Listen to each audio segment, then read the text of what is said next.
कहते हैं विनाश काले विपरीत बुद्धि।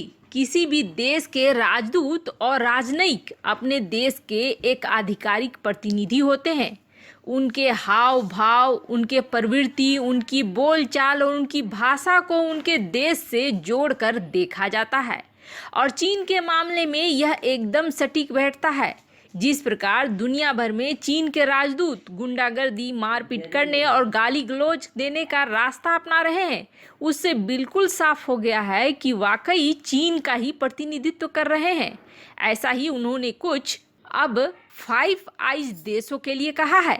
वहीं दूसरी तरफ भारत के दोस्त फ्रांस ने पाकिस्तान को बहुत बड़ा झटका दे दिया है।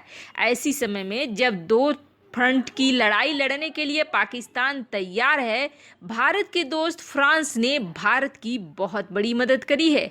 आइए जानते हैं इन खबरों को विस्तार से। दरअसल हाल ही में फाइव आई देश यानी कि America, Britain, Canada, New Zealand, Australia ने हांगकांग में लोकतंत्र के समर्थकों पर हो रही कार्रवाई का कड़ा विरोध किया और विरोध करते हुए एक बयान जारी किया था, जिसके जवाब में चीनी विदेश मंत्रालय के प्रवक्ता झाओ लिजियान ने जो भाषा इस्तेमाल किया वो बहुत ही गंदा था।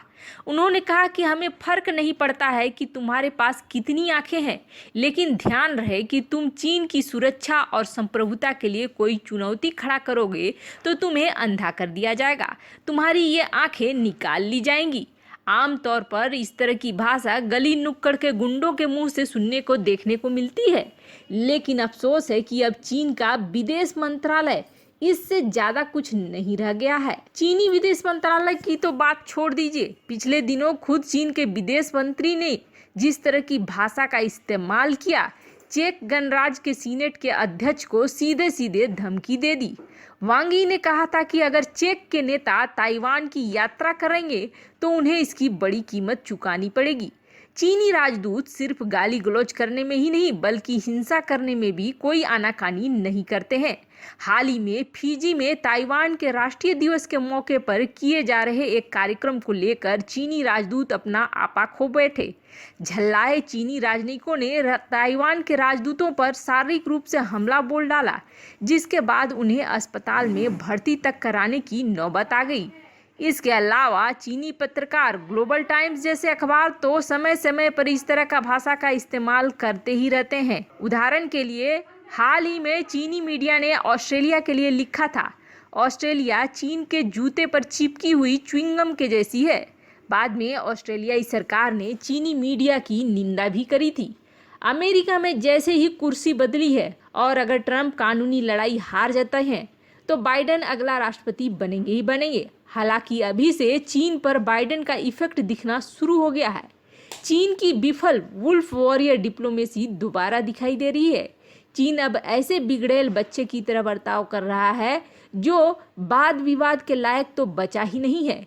चीन हिंसक कूटनीति की कीचड़ में धंसता जा रहा है, जहां से निकल पाना और फिर एक वैश्विक ताकत बनना उसके लिए सिर्फ एक सपना रह जाएगा और कुछ नहीं, क्योंकि दुनिया के बड़े परिदृश्य में इस तरह की न तो भाषा चलती है और न ही व्यक्तित्व चलता है। ऐसे में चीन के लिए आने वाले समय में मुसीबत रखी हुई है, क्योंकि ऐसा नहीं है कि चीन चारों तरफ से मजबूत हो रहा है। धीरे धीरे अफ्रीका भी उसे लात मारकर बाहर निकाल रहा है। तो कई ऐसे देश हैं जो यह मान रहे हैं कि चीन से कर्ज लेने के बाद वो बुरी तरीके से बर्बाद हो गए हैं और चीन की कर्ज की वजह से ही उनके यहाँ विकास की जगह गुलामी की ओर देश ज्यादा अग्रसर होने लगी है। वहीं दूसरी तरफ इन देशों में जहाँ जहाँ चीन की पकड़ कमजोर हो रही है, वहाँ वहाँ भारत की पकड़ और भी ज्यादा मजबूत होती जा रही है। चाहे व्यापार के रूप में बहिष्कार हो या फिर चीन को अनाज न देना हो, हर मामले में दुनिया अब धीरे धीरे शिकंजा चीन के ऊपर कसती जा रही है। एक तरह से बढ़ता हुआ चीन और चीन की ताकत अब धीरे धीरे उसके हाथ से फिसल रही है। वहीं दूसरी तरफ भारत के दोस्त फ्रांस ने पाकिस्तान की सेना को एक करारा झटका दिया है।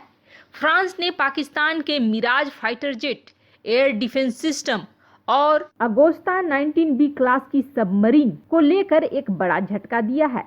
ऐसा कहा जा रहा है कि जिस तरह से पैगंबर कार्टून विवाद में तुर्की के इशारे पर पाकिस्तान के प्रधानमंत्री इमरान खान ने फ्रांसीसी राष्ट्रपति की आलोचना करी थी, उसके बाद वो पाकिस्तान से बुरी तरीके से नाराज हैं। इमरान खान ने फ्रांसीसी राष्ट्रपति इमैनुअल मैक्रोन के धर्म का मजाक उड़ाने के अधिकार के बचाव की आलोचना की थी। भारत ने हाल ही में फ्रांस से राफेल जेट खरीदा है। इनमें से कई विमान भारत पहुंच भी गए हैं। वैसे आपको बता दें, जिस तरीके से भारत सैन्य शक्ति के मामले में मजबूत हो रहा है, पाकिस्तान को बहुत ही चिढ़ भी मच रही है और डर भी लग रहा है। यही वजह है कि पाकिस्तान अपने फाइटर जेट, अपने एयर डिफेंस सिस्टम और अगुस्ता 19B क्लास की सबमरीन को अपग्रेड करना चाहता था, लेकिन फ्रांस ने जहां सीधे सीधे इसे अपग्रेड करने से मना कर दिया है, तो वहीं फ्रांस को आशंका है कि पाकिस्तानी टेक्नीशियन राफेल के बारे में खुफिया जानकारी पाकिस्तान को लीक कर सकते हैं। ऐसे में राफेल जेट उड़ाने वाले कतर को कहा गया है कि किसी भी पाकिस्तानी मूल के टेक्नीशियन को राफेल के आसपास फटकने न दिया जाए। वैसे भी पाकिस्तान सैन्य जानकारी चीन को देने के लिए पूरी दुनिया में बदनाम है। यही नहीं, फ्रांस ने शरण मांगने वाले पाकिस्तानी नागरिकों को बहुत कड़ी जांच के बाद ही अनुमति दे रहा है अपने देश में घुसने का। वैसे आपको बता दें, पाकिस्तान के पास फ्रांस में निर्मित 150 मिराज फाइटर जेट हैं, जिसमें से केवल आधे ही सेवा में हैं। पाकिस्तान लंबे समय से मिराज फाइटर जेट का इस्तेमाल कर रहा है और इसने इसे लगातार उड़ाए रखने के लिए इस्लामाबाद के बाहर एक मरम्मत केंद्र बनाया है। पाकिस्तान ने हाल ही में मिराज और अगुस्ता सबमरीन को अपग्रेड करने का अनुरोध किया था, जिसे फ्रांस ने खारिज कर दिया है। इसी तरह से फ्रांस ने इटली के सहयोग से बने एयर डिफेंस सिस्टम को भी अपग्रेड करने से इनकार कर दिया है। आपको बता दें, पाकिस्तान के पास 3 अगुस्ता सबमरीन है।